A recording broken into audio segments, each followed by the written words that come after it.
Hello and welcome to the Box Angeles podcast with me. I'm your host. I'm Mike Elder. Thank you for listening to the program. I really appreciate you being here and taking time of your valuable day to listen to me talk to amazing guests about show business and Hollywood and auditions and acting and the like. Housekeeping real quick.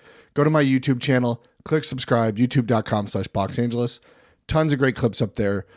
You can't get them anywhere else unless people are stealing them, which some people do, and that's annoying. But go to the source, go directly to me, and subscribe to my YouTube.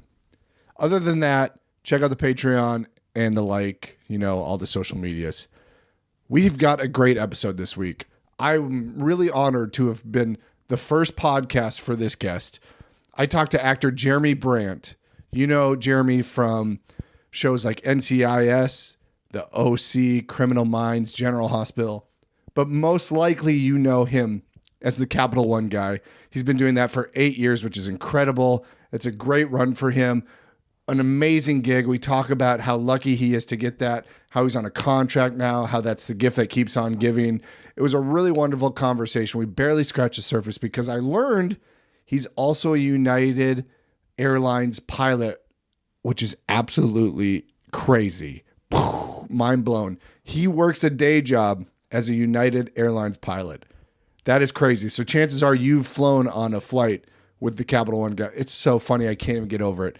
Oh, and by the way, I just want to say right after he left, he remembered who casted him in the Captial One commercials. We talk about this a bit in the middle. He forgot in the moment, but he remembered right after. It was the great Lisa Fields. Hi, Lisa. We both love you, and we'd love to come in and read for you more. But he talks about Captial One. He talks about being a pilot. Really good conversation. As I said, we could have kept going on and on and on. Maybe I'll have to have him back because this was such a fun conversation. He's a good dude. This was a really great chat. And like I said, it was his first podcast, which is just crazy. So tons of good insight you're not going to get anywhere else. So thank you for listening. And without further ado, I give you. Hey, I'm Jeremy Brandt. Hi, Jeremy. 6'5", based in Los Angeles. I just stomped all over your slate. Hi, Jeremy. Hey. It's good to meet you, Mike? man. Yeah, you too. I gotta say, first off, you are a tall drink of water. Yeah. I don't want to put you out, but you are a tall man. I didn't know that going into this, which is great. And it sounds like you get that a lot.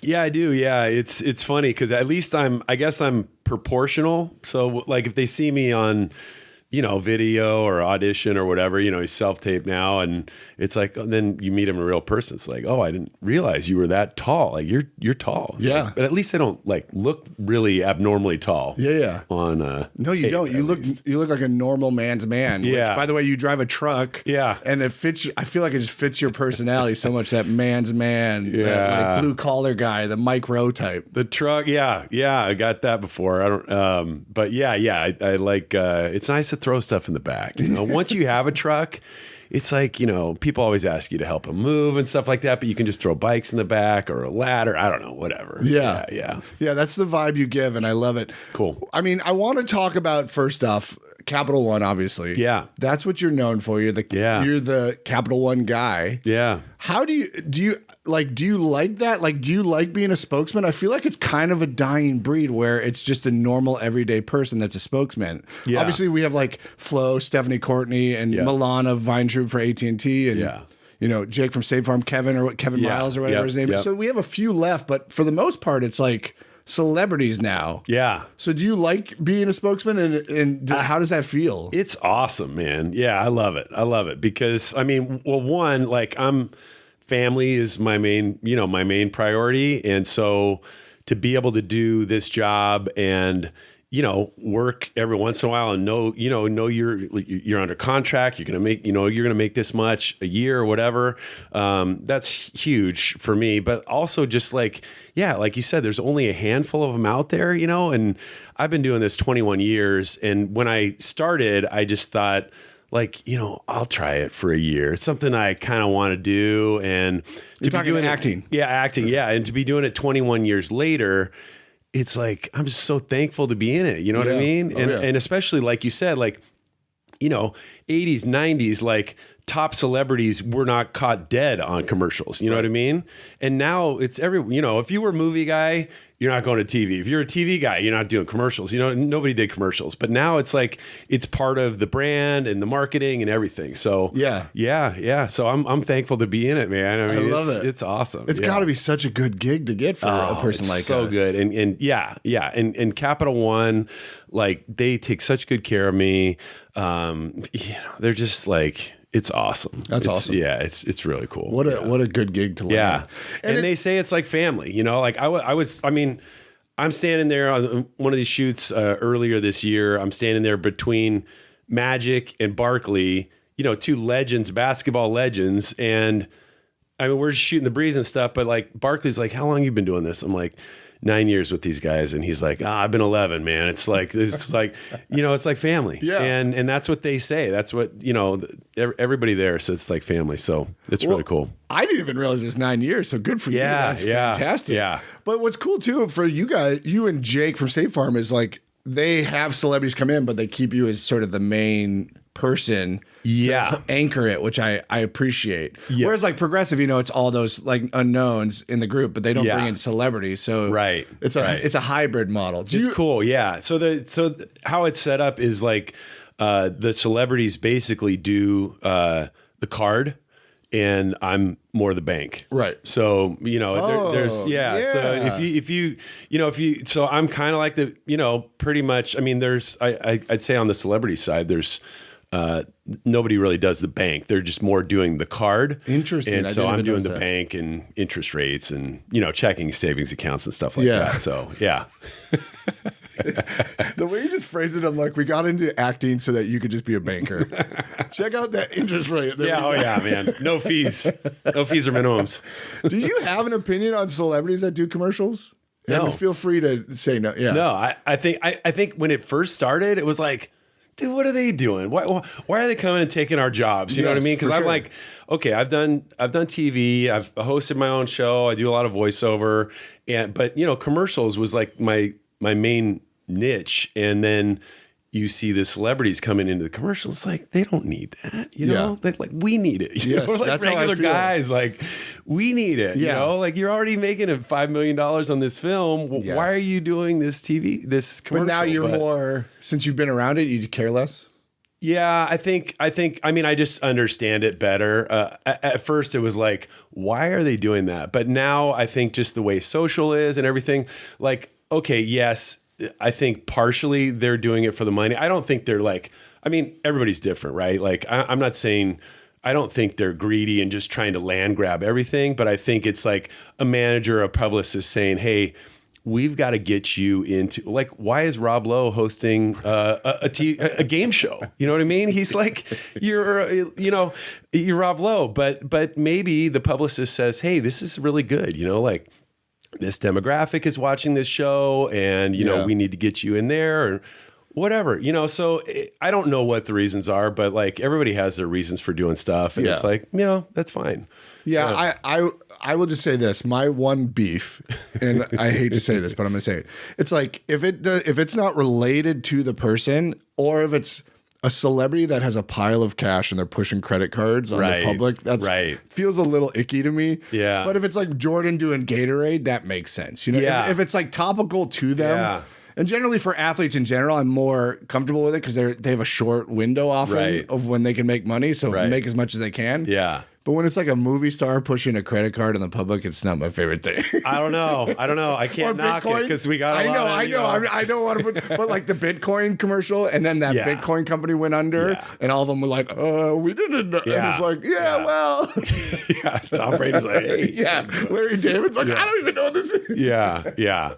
No, I see what you're saying. And I would like, I guess I would hope that, if I became more of a celebrity or whatever, that I would choose to do things that are maybe more organic, more, you'd pick and choose products. It's like, you know what, I actually use that, you know? So that's exactly something I could get behind. And so everybody uses credit card. I mean, not everybody, but most everybody. Not everybody. Jerry Seinfeld does not use that Amex. Yeah, okay. You know what I mean? Yeah. He don't think so? Cash down on everything. Yeah, he probably does. So you mentioned you have a contract for Captial One. So you don't have to get into too specifics, but is it like a yearly thing where they re-up you every year and it's a certain number of commercials, or how is that set up? So the first few years we weren't under contract, so it was just under a scale or whatever. Yeah, and then maybe it went to, I don't remember if we started going scale and a half or whatever, but eventually my agent called and she's like, so they want to put you under contract. And I'm like, awesome. And she's like, do you want to do that? And I'm like, tell me why I wouldn't, I don't know. She's like, well, you wouldn't get to do any other commercials. And I'm like, and I wouldn't have to do any other commercials, and at the time that was pre-COVID. So I'm like, I live, in the South Bay. So I'm like coming up to Hollywood. It's a 45 minute drive and, 2-3 auditions a week or whatever. Or a day, maybe 10 a week. And so it's a lot of driving coming up there, so that's, okay. Oh, I wouldn't have to drive. Yeah. And I'm like, and I was getting a lot of commercials at the time. So I'm like, are we going to make more than we usually make or than we made last year? And she's like, of course, we'll like make sure that like, that's the minimum. We're not making less than you would. So, so then it was like, we get under contract and I don't know, you always hear as an actor, like, oh, I want to be put under contract. And like, I didn't really know what it was, So then she kind of explained to me the pros and cons and we talked about it. And obviously it was pretty much a no-brainer. Yeah. So we've been under contract, I would say maybe the last 6 years. Yeah. And it was a year and a half. And then in the last couple of years, they've just gone to a year. They've got us on the cycle with, Jen Garner and stuff like that. So they can all negotiate. Everybody's at the same time. Oh, cool. And because mine was kind of like, sometimes it was done in April and sometimes it was due in October. So they've got us on a year now. So then is it a flat rate for a set number of commercials in the year? Is that what it is? Yeah, basically it's, they set the contract price or whatever, and they'll say, hey, you're going to do this many commercials a year, a couple press, junkets. Oh, sure. We can use you for this, that, certain amount of voiceovers. And then if the ads run more than that, then you'll get paid more than that. Okay. So it doesn't affect residuals. Right. Or is it a different structure? They are still tracking residuals, only if it goes over the contract. If it goes under, you're going to get paid that no matter what. Oh, I see. So it's a flat rate, whatever. Yep. $500,000, $1 million, over under. That's a dollar. And then if the residuals make it above that total, then you get the residuals over that. Yeah. Oh, cool. Yeah. That's really good. Yeah. What's the con to doing a contract? It's great. I don't know. You said your agent went through the pros and cons. I don't know. Like, I guess it's just other commercial. Because, like, what do they call it? When you have a conflict, it's like, so then you just can't even do anything else. There's conflicts is everything, right? And the contract could be exclusive or not exclusive. So mine is exclusive. Like they're saying, hey, we don't want you to do anything else. You can't do Chevy. You can't do any of this other everything stuff. So else it's not just banking. Yeah. So the typical, for people that don't know, a typical conflict for a commercial is just for that commercial. So in my sense, Captial One would be category for banking or financial institutions, credit cards, blah, blah, blah. But you still, if you weren't under contract and you didn't have exclusivity, you could still do a car commercial or, McDonald's or whatever. How many commercials were you doing a year prior to that? It goes up and down, but I would say between 10 to 15, Holy I would say. Yeah. Hell, good it was for good. You, man. Yeah. I don't know what it is, Mike. I mean, like 2 to 4 a year. Yeah, maybe. but that's good, right? And depending on how much it runs, and certainly there were some lean years. I mean, I remember one year where I looked at what I had running, and it was like I had like 1.5 spot. Like the other spot that was running was kind of trickling out. You know how you can kind of look at them and go, okay, this one's like just ramping up, but this one was trickling down, and it was like, I think it was November at the time, and I thought, and I told my wife, I said, if I don't get anything else by like April, which is when taxes are due, property taxes and, and other stuff, regular taxes. And I'm like, if we don't get anything by April, wow, we might have to think about doing something else. Oh, when was this? This was probably 12, 13 years ago. So that year you didn't have 15. That year, you had no. a couple trickling off. Yeah. I maybe that year, I had. I don't remember how many were running, but they were like, they had dropped off, and it was like, yikes, it's going to get tight. And so then we talked about like, okay, what are we going to do? And honestly, Mike, like we have this good group of people. Or at the time, we had like this kind of, it's called a life group, and people that come over to our house, and we just hang out and talk about life and get deeper and stuff. And it's like, and they like in March, like, hey, does anybody have any like prayer requests or whatever? And I'm like, I hate to ask for that, but I'm like, honestly, guys, like things are getting pretty tight for us, And so they prayed for us to have, I don't know, just to be at peace with whatever. And, but also for that kind of blessing, and whether it was coincidence or whether it was God, or I attribute it to God. And but we booked a Walmart commercial with 5 of us, 5 of my family. They wanted, how like a real family. Yeah. Wow. Sometimes. So each of you got scale? We got scale, Nice. and that Jackpot. thing played for like a year and a half. Yeah. It was like all of a sudden we went from like 0 to, 5. It's like, we'll be like booking 5. How did your boy get some life group prayers sent? Yeah. Come on over, man. Come on over. We'll hook you up. Yeah. But wow. What a deal. Yeah. So I was just going to ask, are there any of those commercials prior to Captial One that we would remember you from? So Walmart, maybe it sounds like. No, you wouldn't remember me from Walmart. There was some really cool Dodge commercials that I did. So I did a cool Dodge commercial with where I was like, I'm stranded in the desert. I've got my motorcycle, and it's like kind of eerie, and this minivan pulls up, and the lady rolls the window down, and a little kid in the back. And she's like, need a ride? I'm like, yeah.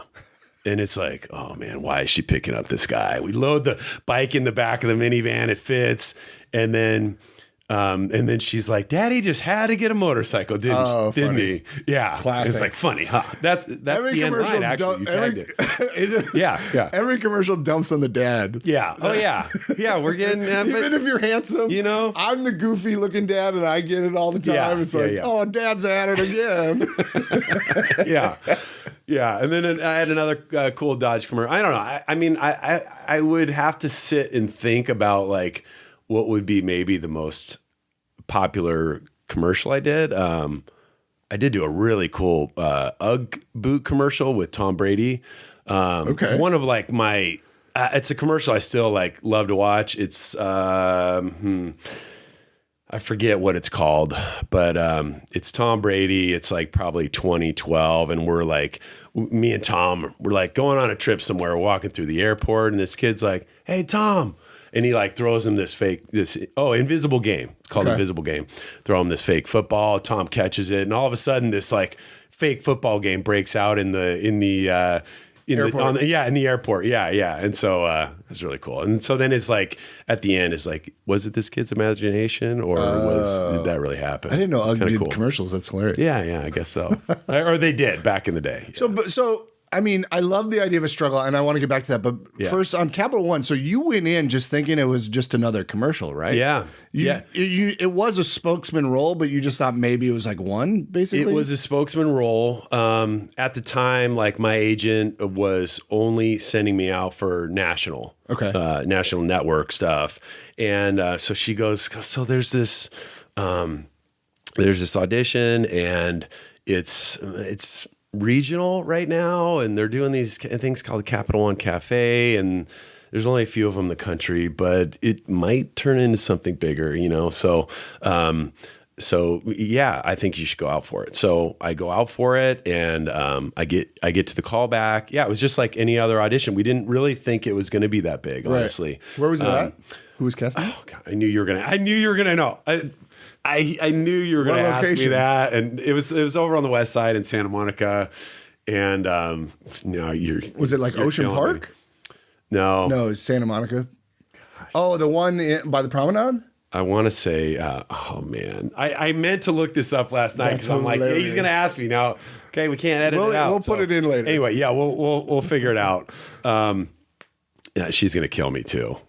Anyway, I'm just blanking right now. I know exactly who you are and where you are, but no, over by that school, there's a private school right there, and it's kind of like on Santa Monica. There's kind of like there's really always nowhere to park, and you kind of loop around. There's if the private school's like starting or ending, is really doesn't ring a bell. Okay, I know the one by the promenade, and then I know the one. No, I know Wendy O'Brien's over there, but she's TV. I mean, the minute you say it, I'll remember. But we'll maybe we'll look figure it out. Yeah. Anyway, but yeah, regular audition, and you got to the callback. Yeah, I get to the callback, and Matthew Cullen's the director of the first one, and the session runner comes out, or even the assistant comes over and hey guys, I'm there with about 8 guys, and hey, the director's going to come out. He's seeing some things in the early auditions that he just wants to make sure you guys are dialed in. So, okay, awesome. So Matt Cullen comes out and he's like, hey, this is the director, Matthew Cullen. And you wouldn't believe it, Mike. Like, you know what you're doing to me right now. You're looking at me, you're nodding, responding. Like, literally, like I wasn't the only one paying attention, but like 5, 6 of the guys, like one guy's like tying his shoe, one guy's like on his phone, and I don't know if he's going to silent mode or whatever, but I'm like, why are you guys not paying attention? This guy's giving us gold here, telling us like exactly what he wants to see. You know, the casting directors are on our side. Like they want to, see you succeed. They don't want to keep filing through everybody, It's infuriating. So many actors are self-sabotaging and don't want to put in the work. Yeah. And I find that so... Yeah. If you're sitting in a waiting room just staring at your phone, I'm like, go home. Right. Yeah. Run the lines. Think of bits to do. It's crazy to me. Anyway, so I go in there, and Matt told me later, like there was a third callback, and there was like it's me and maybe 2 other guys, and we're running through at the studio, green screen, and just trying to see like who is actually going to fit for this job.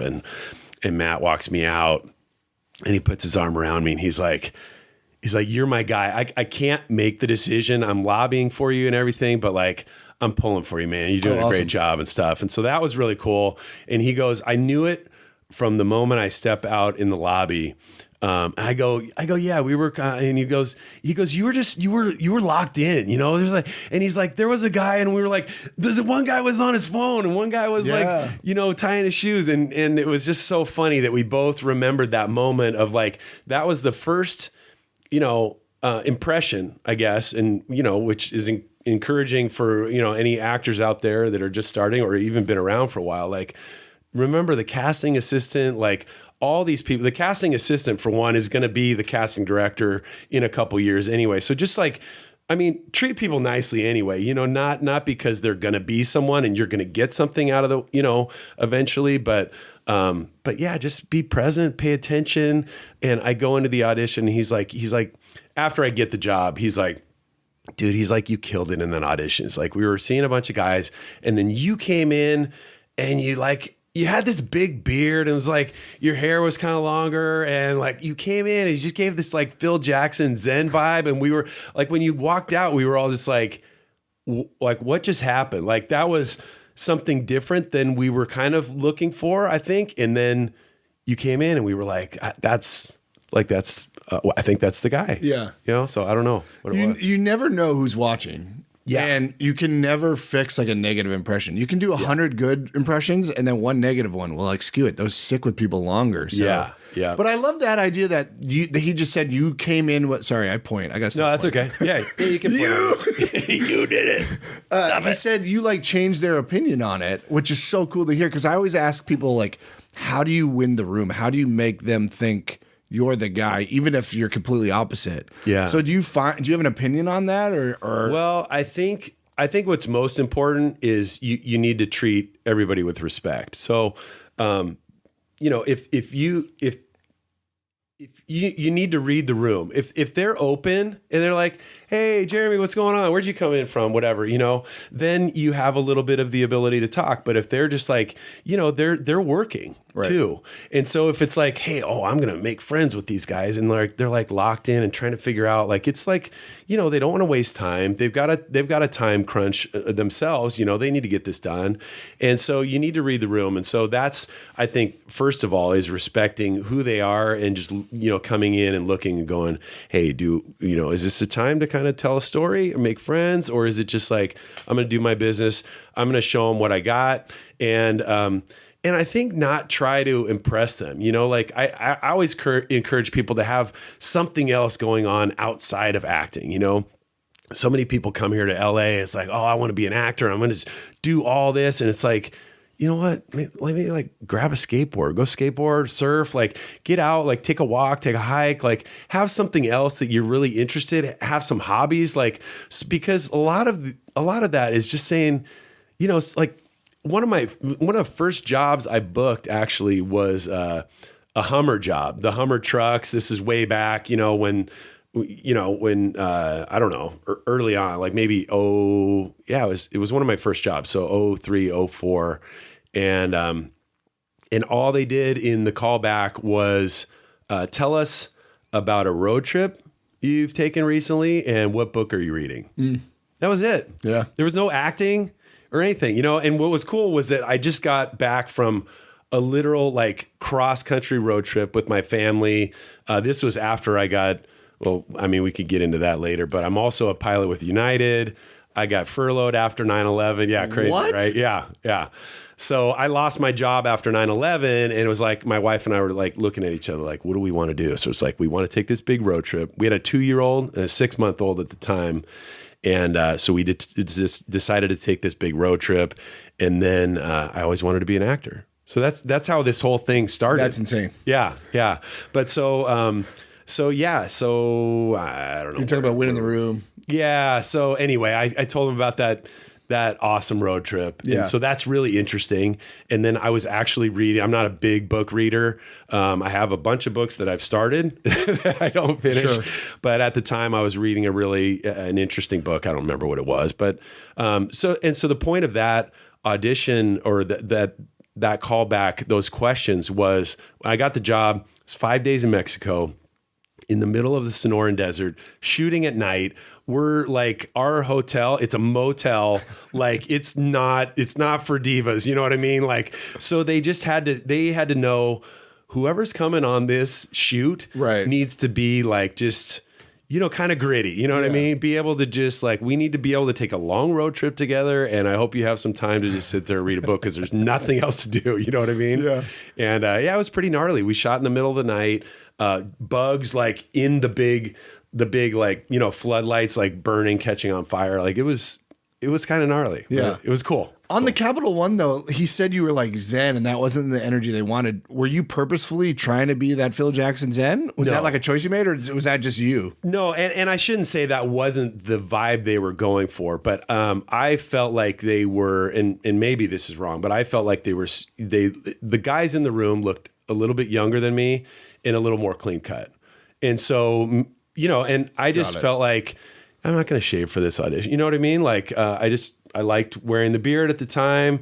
Like, you don't shave for auditions unless you really like, maybe it's something really specific where you're like, okay, this is military, I've got to tighten things up for this, because you don't want to, you don't want to do things for everyone else, but you also want to make it easy for the casting directors to visualize you in that role, So no, I didn't do it intentionally. I was just kind of in that vibe. And I think that's always been kind of my vibe, is just like, don't really be too stressed about anything. And I like to carry that in the room. A lot of actors can be very stressed. It's a stressful, it's a stressful job, and you're trying to pay rent.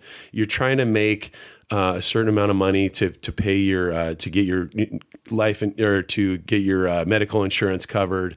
And so those things all weigh on us as actors. And so I think thankfully where I had this kind of United Airlines job in the background that I'm going to get that back eventually, I think was like kind of a really cool safety net where it's like, I don't need this job. You know what I mean? It's no sweat. And when you can do that, even if you could trick your mind into doing that, when, man, bills are due next week, but you've got to just be, I think when they know you're stressed about paying the bills, I don't really got to get this job. That's like, desperation hard reads on yeah. sure. Unless you have a role where you need to be desperate. That'd be fantastic then.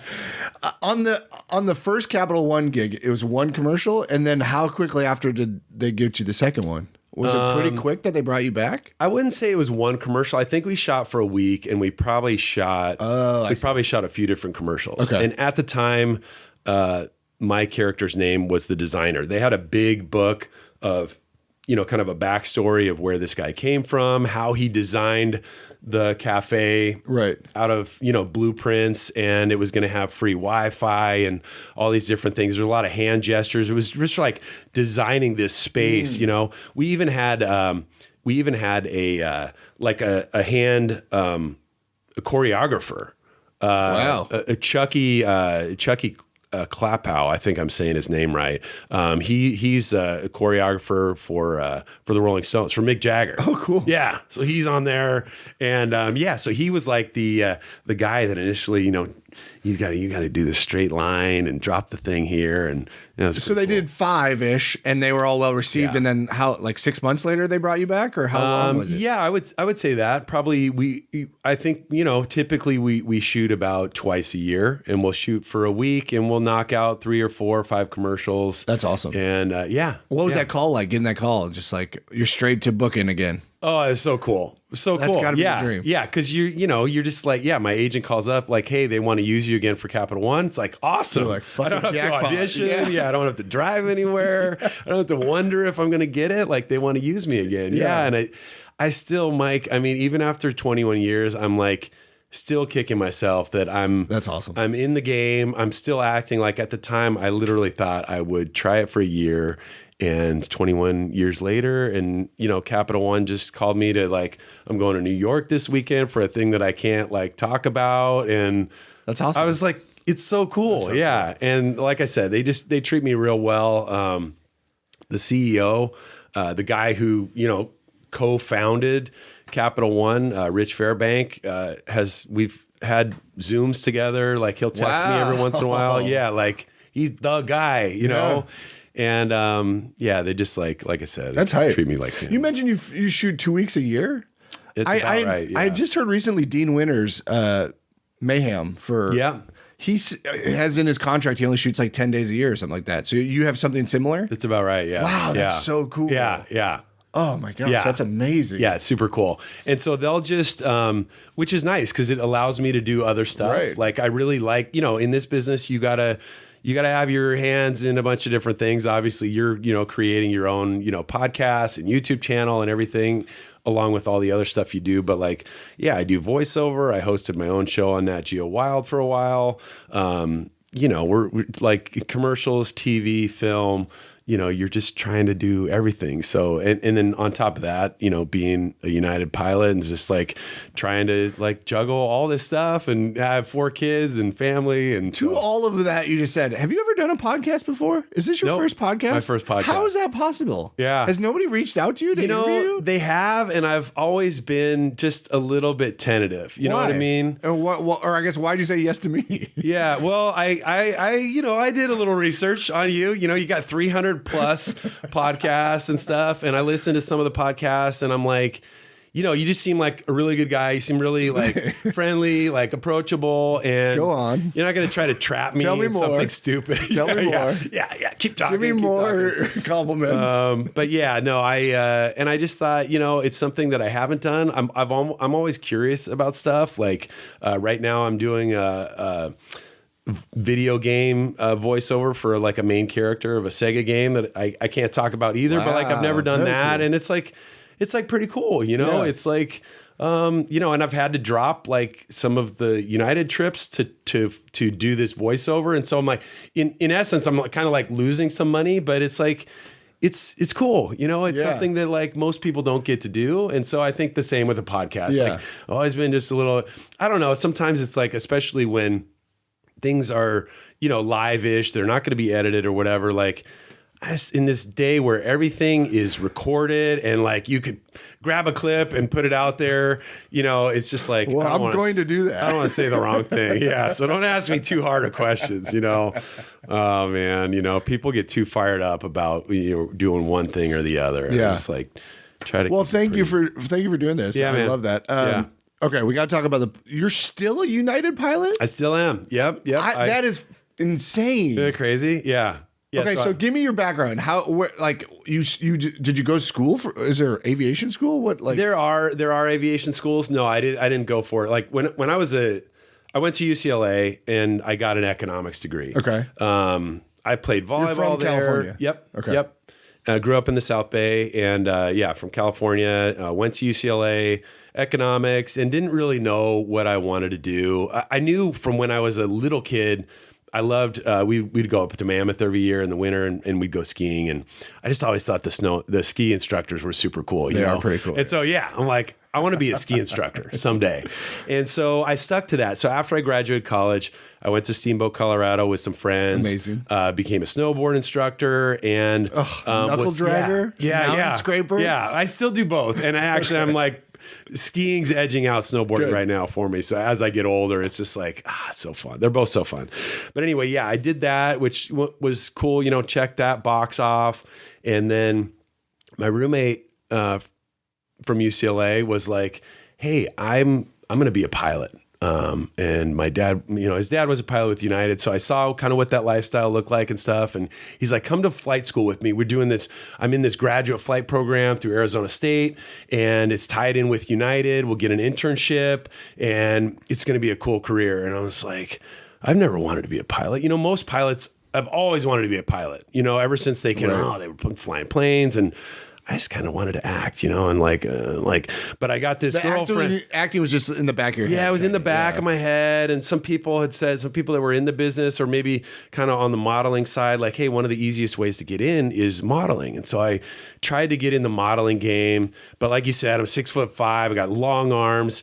And so I went to these open calls and basically they were telling me like, you need to get more cut. You need to be ripped and you're like too tall. Your arms are too long. Like they're going to roll in a rack when you get a job and you're going to have to fit all the clothes on that rack. They're not going to be able to like they do now. Captial One goes in and measures me and they're like, hey, you have really long arms. It's like, yes, but they fit me. Yeah. They like make it to fit me. But like in modeling, they're not. They're rolling it off. For a guy like you could be a model. You get 6 foot, patently false, 6 foot, right? You just fit stuff right off the rack. Wait, sidebar. Do you get to keep the suits from the Captial One? Sometimes, yeah, right. yeah. You should put that in your next contract for sure. Yeah, you keep all of them. Yeah, no, I have enough now, but at the time I only had one suit, honestly, and so I was like, in the very first ones, like when I was the designer, and Matthew Cullen was very specific about the look of this guy. Yeah. So like he had me in Prada, Barbados, nice. Hugo Boss, and I'm like, can I keep some of these? And they let me keep one. Yeah, one. And at the time, but now I have so I have a good little collection. Collection of Captial One suits. And they're all navy blue. No. The first one was gray. Yeah, but we have switched into. I don't try to keep them anymore because I have 2 of those sport coats already, and I have 2.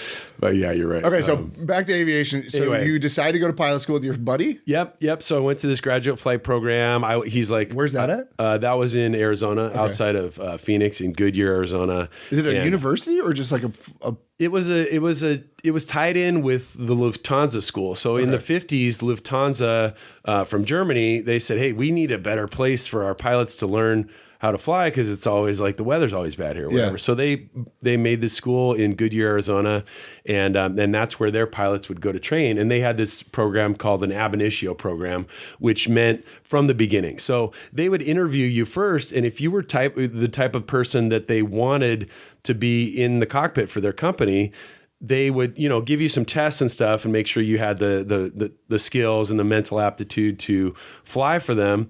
They would hire you with 0 hours. send you to Goodyear, Arizona. You train for a year and a half, get 300 hours or so, and they put you right in the right seat of a 737 or an Airbus or whatever. And so that was called an ab initio program. And at the time, United was kind of looking, and probably some other companies looking at this pilot shortage, because a lot of their pilots were hired in, were military guys, and they were going to age out at age 60 at the time. And they're going, hey, we're going to have this pilot shortage. Could we do an ab initio program like Lufthansa? And so United kind of teamed up with Arizona State and said, hey, we're going to try this program and see if we can do from zero to the cockpit. And so that was the early start of this program that I did with my buddy. That's awesome. We were the second year. There was only 5 of us in the program. And so at the time there were 4, and that summer he's like, hey, my buddy's like, hey, there's 1 spot left. They want to interview you. I told them about you. Come down to Phoenix and like give it a try. And so I just felt like I prayed about it. And I just felt like God was saying, you know what? Like, here's what I want you to do. I'm not going to get you in or not get you in, but I want you to go and trust me. It cost me $400, which I didn't really have at the time. And it was going to be 4 days of interviews and bat tests, military type tests, a bunch of stuff. And so I just said, all right, I'll do it. And a week later, they said, hey, we want you in the program. It starts in 2 weeks. I went to my girlfriend at the time, and who's my wife now. And I said, I guess I'm going to be a pilot the rest of my life. And I'm moving out to Arizona. And it was just like this moment of like, we start crying, just like, what's going to happen? Like, I don't know if, is the distance going to, anyway, we stuck it out. I did end up getting the internship with United and getting hired. So your buddy pitches you on this, and you're not like, yes, let's do it. You just sort of drug your feet until there was a spot, and he convinced you, and you were sort of ski season was over and you needed something new or something? Well, no. What it was I really wanted to marry this girl, and certainly you can without a good job. Like, that shouldn't stop people but I knew that, like, hey man, I want to have a wife. I want to have kids. Like, this is being a snowboard instructor in Colorado is like not the job. And I think we would have stuck together through that, but I just knew that like she didn't really want to do that. Yeah. Like, I didn't want that to be my life. Like, that's like more of a single guy's life. Yeah. You know what I mean? So I felt like this was a responsible job. I love that. Yeah. It is. Yeah. I mean, pilots can pay well, right? Yeah. And there's the limit. There's not enough, right? Don't get short. No, it's a good time to be a pilot too. So the program was 6 months. Was that right? No, it was like a year and a half. A year and a half. Okay. Yeah. And then you immediately are a United pilot. No. You get out of there with about 300 hours, and then you got to build your hours to about, at the time, like I felt like 1,500 hours was a good time. So I became, I was a flight instructor at the Torrance Airport. I did traffic watch for KNX radio, where I'm flying a Cessna around the freeways. Just my reporter is next to me, and he's, saying what's happening on the freeways and stuff. So cool. And so then I got on with United Express, and I got based out in Kansas, which was kind of a drag, but I'm building good turboprop time. And then I became a captain about 8 months later, and then eventually got on with United. Okay. So. And then how long were you an active United pilot before 9/11? 5-6 years? I was with United a year and a half before 9/11. Okay. And then eventually they said, hey, we're probably going to, we need to furlough people. And they ended up furloughing 2,200 pilots. Because just flights went to zero, basically. Yeah. Yep. The economy went in the gutter. Businesses weren't spending a bunch of money on last minute first class flights just because they could, Right. And everybody just became more responsible with their budgets and everything. And so like travel just went way down. Were you flying on 9/11? I was about to. Wow. Yeah, I was about to. I was at the airport. Which one? And I was going to fly. I was at LAX, and I was going to fly from LAX to Orlando that morning. And I get on the, so we park at like kind of an outlying parking lot, and then get on a shuttle bus to go to operations. And I get on the bus, and there's a captain on there, and I go, hey, how's it going? And he's like, horrible. And I'm like, geez, this guy's in a bad mood. Like, oh, dang, okay, all right, what's going on? He goes, we're being attacked. And I'm like, what are you talking about? And he's like, you haven't heard? And I'm like, no. And he goes, they flew a plane into the building and something else. And I'm like, what? Oh man. I'm like, where are you going today? He goes, we're going nowhere. I don't even know why we're going to ops. We should just go home. And I'm like, oh man, like, I don't know what's going on, but this guy's in a really bad mood. He thinks we're being attacked, And so he's like, I'll call operations. So we're on the bus. He calls operations. He's like, everything's shutting down. Yeah, you guys don't need to come in. Just go home. Wow. And then my phone starts blowing up. My dad calls me. My wife calls me. Like, don't get on the plane. Like, please come home. Are you don't take off. And so then I started, turn on the radio and started to hear what's going on. Yeah, it was wild. So they furlough you. You're living in LA at the time? Yep. And then you and your wife are like, let's see the country. Let's do a road trip. Crazy, right? Not that crazy. Yeah. I mean, if something big happens in your life that triggers something, it's like, why not? Now's the time. So that makes sense. Yeah. And then I guess you were just like, now I'm not working. Let's try this acting thing that's been in the back of my head. Yeah. We had some money saved up. We bought a Eurovan camper, which we took around the country.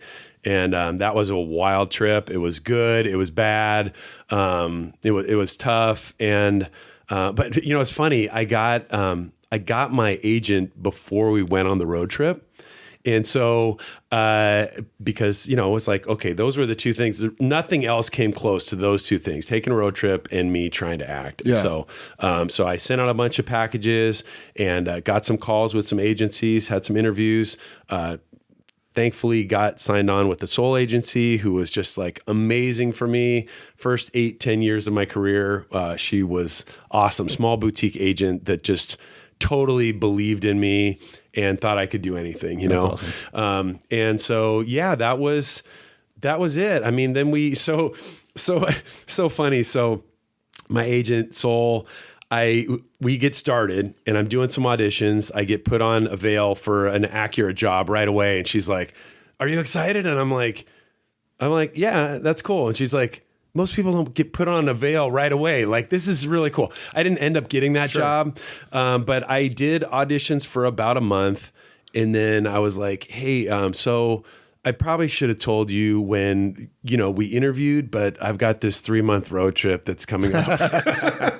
And she's like, yeah, you should have told me. Like, I never would have signed you. And I'm like, I'm so sorry. I was worried about that. And I really want to do this. And she's like, ask for forgiveness. Yeah. And she's like, I guess we'll just call me when you come back. Wow, that's great. Good for you. Yeah. And so we got to do both. And then, we started getting work and doing it full time. And so you alluded that you're still actively a United pilot. Yes. Yeah. When did you go back to doing that? Was that years That was and years 2018. ago? Okay. And what was the impetus for that? Well, so I got furloughed in 2003. And then at the time, they said, hey, here's a month's severance. We're going to call you back in 3 to 5 years. And so good luck. And I'm like, okay, a month is not really that great. And I want to be an actor. And my parents are like, hey, we support you, but like, this isn't really a good idea, That's funny.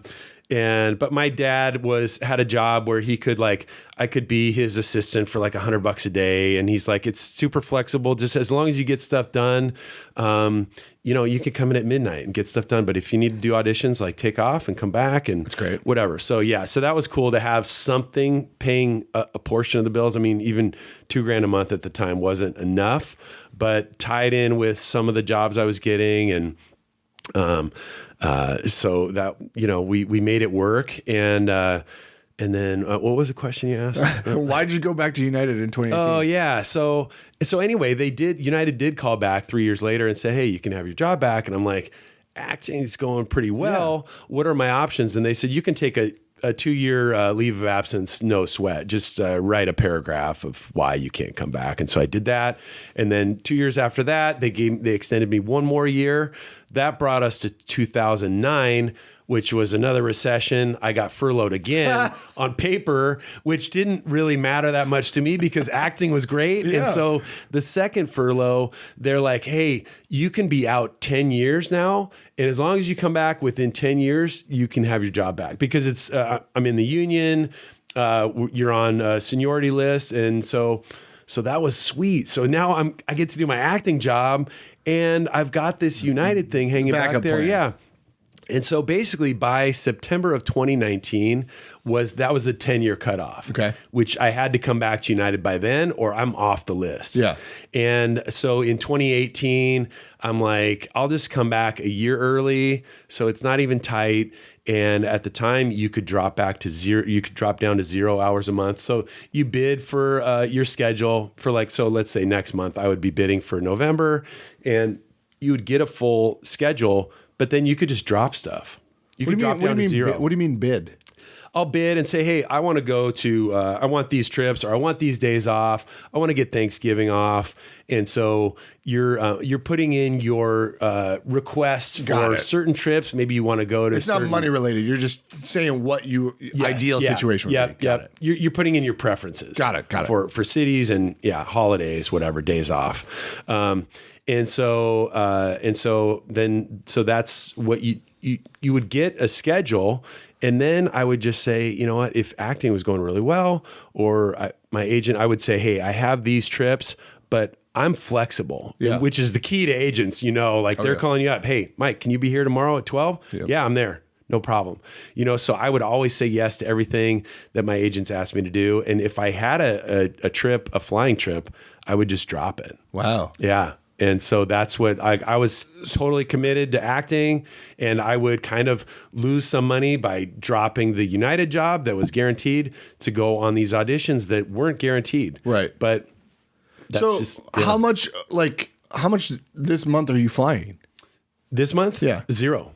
I'm off because I did a couple days on General Hospital. I did NCIS Origins. I'm doing that video game for Sega. And so I don't have time to fly. So right now. Next month, do you have anything? I have a full schedule which I haven't dropped. Which you might yet, drop. So, yeah. What's a full schedule? Is that like 8 flights? Well, I'm on the 787 out of LA, so that's that's a wide body, which will go over the Pacific, typically out of Los Angeles. We'll do some to Europe, London, but mostly I'm going to Hong Kong, Japan, New Zealand, Australia, Sydney. But those Melbourne. are longer ones, so it's not. Yeah, you they're can long, only do like 6 or 8 of those. Typically, you can. Yeah, you could work like 9-10 days a month. Okay, and have the rest off. But the trick is that Captial One, I need the beard for Captial One, and with United, you can only have a mustache or less. What? So people know, like people that know me real well, if I have a beard like this, they're like, oh, you haven't been flying. That's funny. But if I'm clean shaven, they're like, oh, where'd you go? Why do they have a facial hair rule for pilots? That's started because of antiquated, right? It is a little bit antiquated. Yeah, it started because of the oxygen masks. It's typical to firefighters. You have to have a clean seal with that oxygen mask so that no smoke gets in your mask. And so it makes sense. But now they have like a full face mask that is going to seal anyway. So there are pilots. I forget. I think JetBlue doesn't have. They can have a beard. But United's still hanging on to the no beard policy. So, wow. So thankfully Captial One will call me a month and a half ahead of time and say, hey, can we want to put you on a veil for these days. And then I'm like, okay, then I drop trips, grow out the beard. This is fucking insane. Everyone has has a side hustle, but I've never heard of an active pilot side hustle. That's like the coolest thing I've ever heard. It's so wild. Okay. In the last year, how many flights have you done? Like 15, in the last 20? year, yeah, I would say so. How many people are coming up to you and being like, are you the fucking Captial One guy? And why are you flying a United Airlines? Yeah, dude, it's so funny. I have a couple good stories from that. And that ties into this new kind of version of the campaign that we're doing right now. It's the Captial One. But I was like, one of the funniest stories was I was doing a turn in Houston. So LAX to Houston, you get like an hour on the ground and then you fly back Houston to LA. And so I'm walking back to my plane in the terminal and I'm kind of going the same speed as this guy next to me, younger black guy, he's probably 25. And we're literally walking the same speed. So I'm like, I'm gonna talk to the guy and I'm like, hey man, how's it going? And he's like, good. How about you? I'm like, where are you headed? And he's like, LA. I'm like, oh, sweet. I'm probably flying you there, gate 34 or whatever. And he's like, oh, nice. And he kind of looks at me like, little interesting, like he kind of recognizes me or whatever. But keep in mind, I got my uniform on and only a mustache. I think I had a mustache at the time. So like, and the hat, you know, like a totally different look than the Captial One guy. And he's like, he's like, LA. He's like, you live out there? And I go, yeah. And he's like, Hollywood. And I go, yeah. And he's like, he kind of looks at me, you know, he goes live on his phone without even like verifying that I'm the Captial One guy. He goes live on, I don't know, Facebook or Instagram or whatever. And he's like, hey guys, so, you know, I'm like headed back to LA. And guess who's flying me there? What's in your wallet? And yeah, it was so awesome. I start cracking up, and like we put our arms around each other. It was like, oh man, you got to tag me in that. It's so awesome. And yeah, it was just so cool that like. So then, did that blow up? That video? No, I don't think. I've never had anything viral. Have you? No, are these going viral? Some of them. Maybe this one. Maybe this one.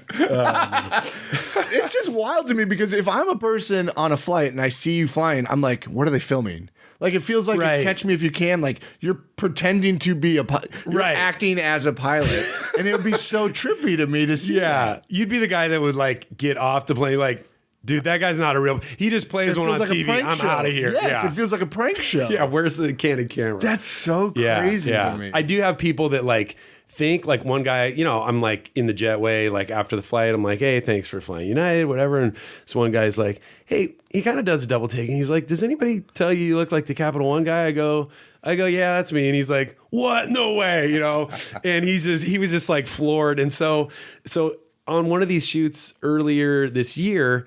I'm telling the head of marketing for Captial One, I'm like telling him these stories, and he's like, God, it's so cool, you know, and it's just interesting stories and everything. And then he's like, I'm looking at you standing next to Magic and Barkley, and I'm just like, that's our Captial One guy, like standing next to two legends. And meanwhile, also there's Jennifer Garner there. There's Sam Jackson. Spike Lee's directing. He's there. Dionne Warwick is there. I'm like, who am I to like be in this group of people? But that started off the wheels of them going, our Captial One guy is in there with all these like A-list stars. And I think it just started them talking of where like now that's the new campaign where, you know, I don't know if you've seen Career Day or, you know, the thing where the guys are like, you know, that couple's like, hey, that's the Captial One guy. Can we get a selfie? Yep. Or the Career Day where they're like asking, you know, it looks like they're asking Jeter questions, but they really want to know from the Captial One guy. So it's kind of cool how those real life stories have, you know, weaved its way into the new version of the campaign. Does like Magic and Barkley know you're a pilot on the side, and do your pilot co-pilots know that you're an actor on the side? Yeah, well, I live in this weird like double life. It's very weird. Yeah, I typically don't tell people that just unless it comes up organically, you know. Yeah, and so on that set, Sam Jackson was the one that brought it up. Actually, he's like, so I've been doing a little research on you, and it says you're a pilot with United. Is that true? And I'm like, yeah. And then Magic is like, what? And they're just like, everybody's like, what? And it was like, all of a sudden, like, so interesting, you know? Cause like, and I think, and with those guys, like, I try not to ask them any, like, I'm not going to ask Sam Jackson about Star Wars. I'm not going to talk to Magic and Barkley about basketball, you know, like I talk about anything else than what everybody else wants to talk about, you know? And so I think this thing was just really interesting. Like this guy's an airline pilot and an actor. And then the other way, you know, like it typically when I'm flying with people and they'll say like, you know, they'll find out I was furloughed and they'll be like, oh, you know, like they feel so bad for you. Like, hey, I'm a double furloughed. It's kind of this badge of honor that you wear. And it's like, everybody feels so bad for you. You lost your job for so long. And they're like, dude, what'd you do in the meantime? I'm like, well, that's when I started acting. And they're like, oh, no way. Like, you're the Captial One guy. And they're like, and they start to put it all together. And it's just so funny, you know, to see that like click. Yeah. What a unique and interesting story. It's wild. I'm shocked you haven't done a podcast prior to this because that's like fascinating. Like we talk about day jobs and odd jobs on this so much. And there's a classic, you know, waitresses and bartenders. Yeah. I work for a tech startup during the day and a lot of people think that's crazy. There you go. Yeah. Yeah. But like, you got to do something, right? You have to because it's that desperation you said earlier. Yeah. But what I also love is, and I wrote this down to ask you about it, but we're running up on time. But like, isn't it funny how we're all one audition away from like changing our lives? Like totally. Captial one clearly has changed your life. Totally. And you were just one random audition in Santa Monica with blank casting director away from you changing your life. Isn't that fascinating though? Yeah. It is. It just takes one. Yeah, it is. I'm just keep trying to rack my brain, and she's gonna kill me. Anyway, yeah, you're right. It just takes one, cool. And I think that's the problem with us as actors too, is that you can hang on to this dream, and you're just like, man, like next week could be it, and you just hang on and it can be really tough. So that's why I try to encourage everybody to just like have something else going on. Like, don't give up on your dream. Don't give up on it, because it still can be there, but you've got to find something else that pays the bills and something else that you're interested in. For sure. When you had that struggle moment with your life group, you were a pilot. Oh, that was before you were piloting. Yeah. Oh, I see. Yeah. Okay. I got furloughed again. Yeah. So it's like, I couldn't grab that job back. Yeah. It wasn't always there for me to just be like, I'll just, no problem. Wow. Let's go back to flying. So that was, that's scary. It was tight. And then you think about like, all that time I'm thinking about like, what do I really want to do? You know? And I'm like, and nothing against real estate agents. Like that was probably the one that I could have gotten into easily enough, the most easy. And I just like, I don't want to do that. You know, I know I could do it. I know I could do a good job, but I really don't want to do that. Yeah. But sometimes you got to do what you got to do. Yeah. To put food on the table, especially I got 4 kids, and so, living here in LA, it's like, we popped them out, man. We said we wanted between 2 and 5 kids. And we got to 3, like the first 2 super easy. And we got to 3 and it was like, oh, dang, like we're doing the same thing. Well, you can play. She's not on board. You can play man defense with 2. With 3, you got to play zone defense. It gets a little harder. Yeah. And then the funny thing is, we my best friend, he was in the Navy. And so he was kind of all over the place, San Diego, Seattle, whatever. But like we were on the phone. He had 3 kids at the time. And he's like, are you going to have another one? I'm like, oh, man, I don't know. Like we were at 95% done. And now we're maybe like, I don't know, 75%. Like it'd be cool to have another kid. And he's like, yeah, same thing. I go, tell you what, if you guys have a kid, if you guys have one more kid, we'll have another one. So like we made this deal as guys, as the dads, without including our wives, like, all right. And so he calls me up like a few months later and he's like, guess what? I'm like, no way. He's like, we're pregnant. And I'm like, go to my wife. I'm like, but Jack and I made a deal, we got, so yeah, we had the 4th and can't imagine life without him. Wow. Man. I love that. Yeah. All right. The last question I ask as we're up to an hour is who took a chance on you? Oh man. The biggest chance that somebody took on me was my first agent, the Soul. It was, her name was Soul, Cynthia Soul, SOHL. And so it was the Soul agency. And, I was just brand new, green. I had taken 1 commercial class just to kind of get me in the door of knowing, where to stand, what's a slate, how do we do it? Do we look right into the camera? Do I make eye contact? Do I shake people's hands? All that stuff. And so I had like just a smidge of knowledge, but I go into her the interview with her, and it was this back alley.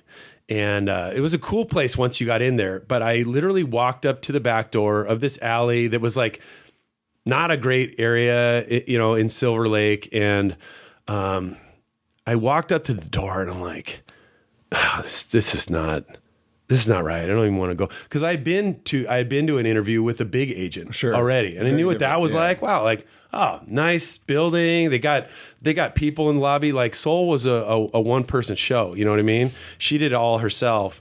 And especially at the beginning, but I turned away from that door. I got back in my car. And again, I just felt like there was this voice saying, don't judge things from the outside. Yeah. And it was a cool life lesson. And so I got back out of my car and I go back over to the door and I go in, and inside she just had this cool vibe. She had the place decorated really well. And just like this cool, like again, kind of a Zen vibe. I'm not a Zen guy, but like, it was just like very peaceful space that she had created.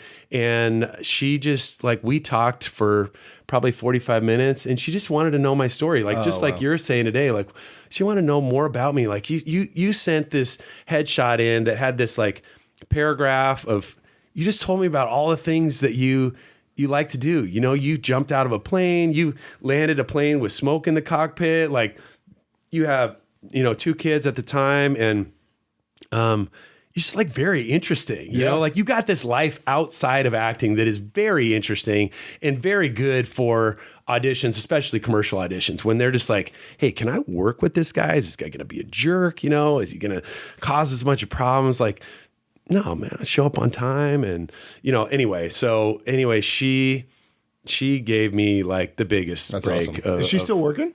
No, she really got burned out, and she literally sold everything. She sold her home. Yeah, she sold everything but a camera and a suitcase, and she started traveling the world and got tattoos in every country, new country she went to. That's she got amazing. a new tattoo. Yeah, I think that's every actor's dream, is to quit this business and just travel. Or at least that's mine. Right. Yeah, I'm always this close to just be like, but would you really quit though? I mean, you could quit, but you'd always be creating something, right? Yes. And it would I always think that's be my the background. thing. Yeah. And I haven't satiated my need yet, and that's what keeps me here. But I try to travel as much as I possibly can in the interim. But but I would say Soul gave me my biggest break, and but everybody takes a chance on you. You know what I mean? Oh yeah. Anytime you get an audition, a callback, you have somebody in there that's saying, I see what I think I'm going to get, and then I'm taking a chance because like, you're coming to production and everything's going to be on the line. We got a bunch of people getting paid, and it's costing a lot of money,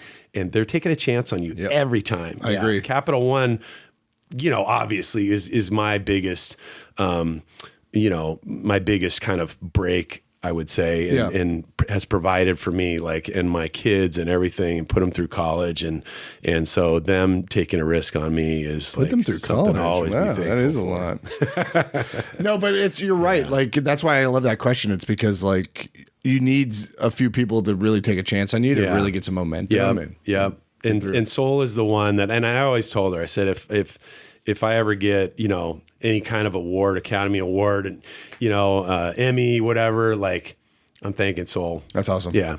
Well, this was lovely, Jeremy. It's a pleasure to meet you. Yeah, I feel like we barely scratched the surface. I know, man. You're such an interesting dude. Thank you. But this was really fun. Thanks for doing it. Yeah, we need more time for sure. Tail slate here at the end. All right. Jeremy Brandt. That was Based awesome. in LA. See ya. Thanks, buddy. MTV and the Channel E. A thing for celebrity. But at least I don't like look really abnormally tall.